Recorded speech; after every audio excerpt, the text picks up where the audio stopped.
This video is brought to you by Water Removal Services. We are experts in mold detection, remediation, and removal. In this video, we are going to give you an overview of the mold removal process. In addition, I am in the basement of a house that we are currently completing a mold remediation job and will illustrate some of the concepts I will discuss. The background is a poly sheeting that is part of a containment strategy so we do not spread the mold to non-affected areas. Mold needs three things to grow: oxygen, a food source, and most importantly, moisture.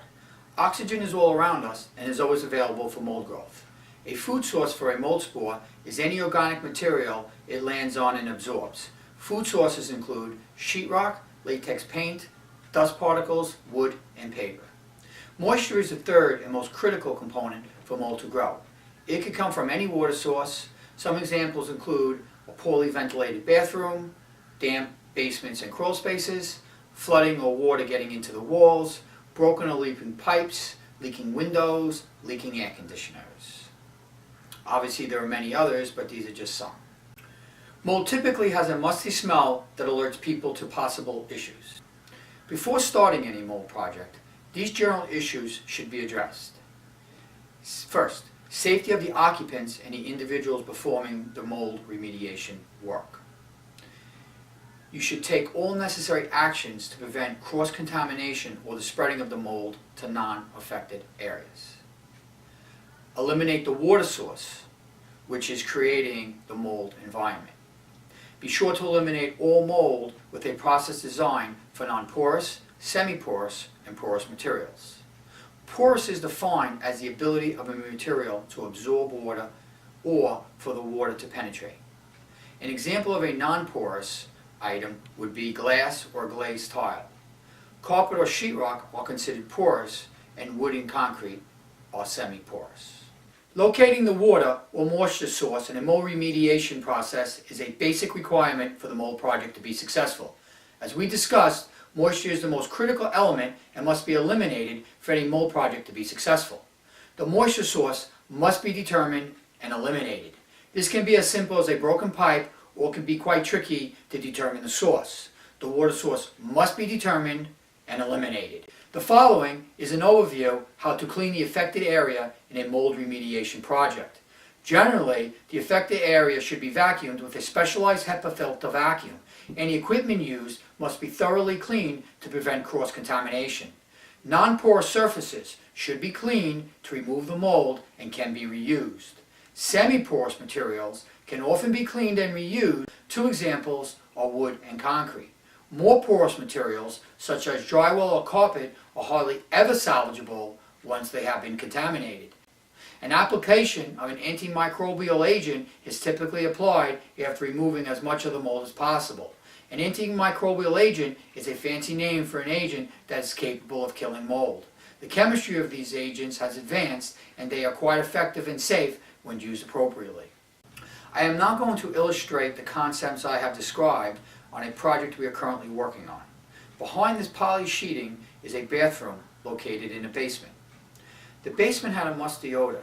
During the high humidity period in the summer, the odor was so strong the entire basement had an odor that made it uncomfortable to be down there.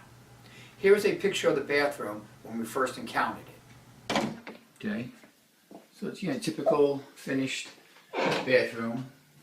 That's a light there, it's a little glaring. Okay, so it has a very big odor. In terms of appearance, there's not too much going on, but we do see what appears to be some growth. We'll know more after testing.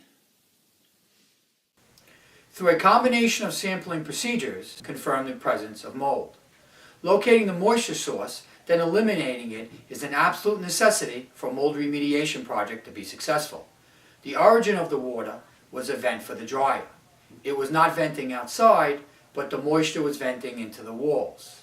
The moisture was contained in the insulation as well as the sheetrock.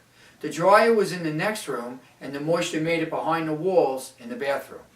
My best guess is this problem was going on for an extended period, which contained the elements for mold to grow: oxygen, sheetrock and latex paint, the food source, and moisture, the most critical element that led to the mold growth that probably took months and even years to develop.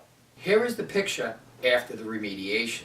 As we discussed, the moisture got into the insulation and sheetrock and was a perfect place for the mold to grow. The insulation and sheetrock had to be removed. Again, the sheetrock cannot be saved and has to be removed along with the insulation. We use a specialized HEPA vacuum on all surfaces to remove as much mold spores and dust particles as possible.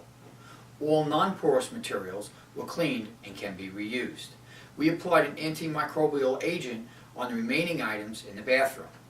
After the bathroom was completely dried, we used our HEPA vacuum again, wiped off the remaining items with a cloth moistened with our antimicrobial agent.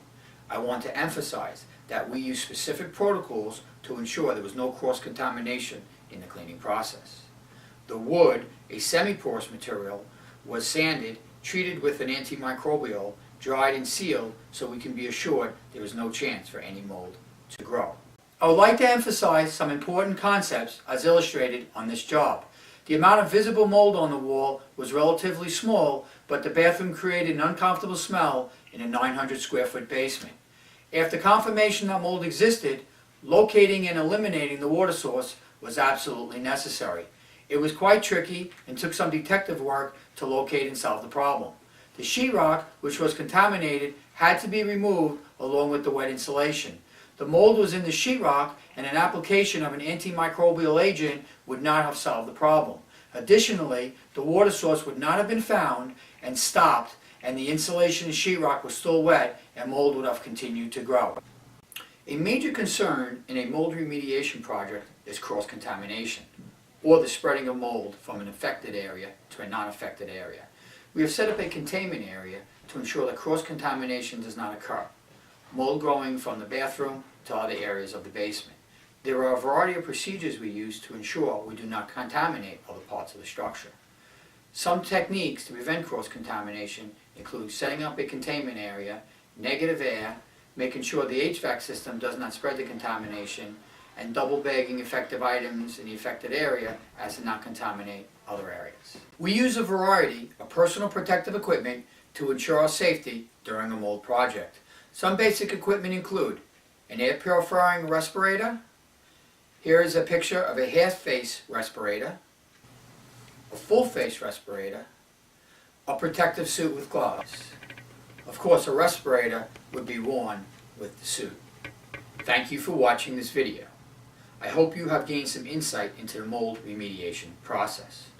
I want to emphasize that this video provides a general overview of best practice. Every situation is different, and professional judgment can influence specific decisions that are made on a particular job.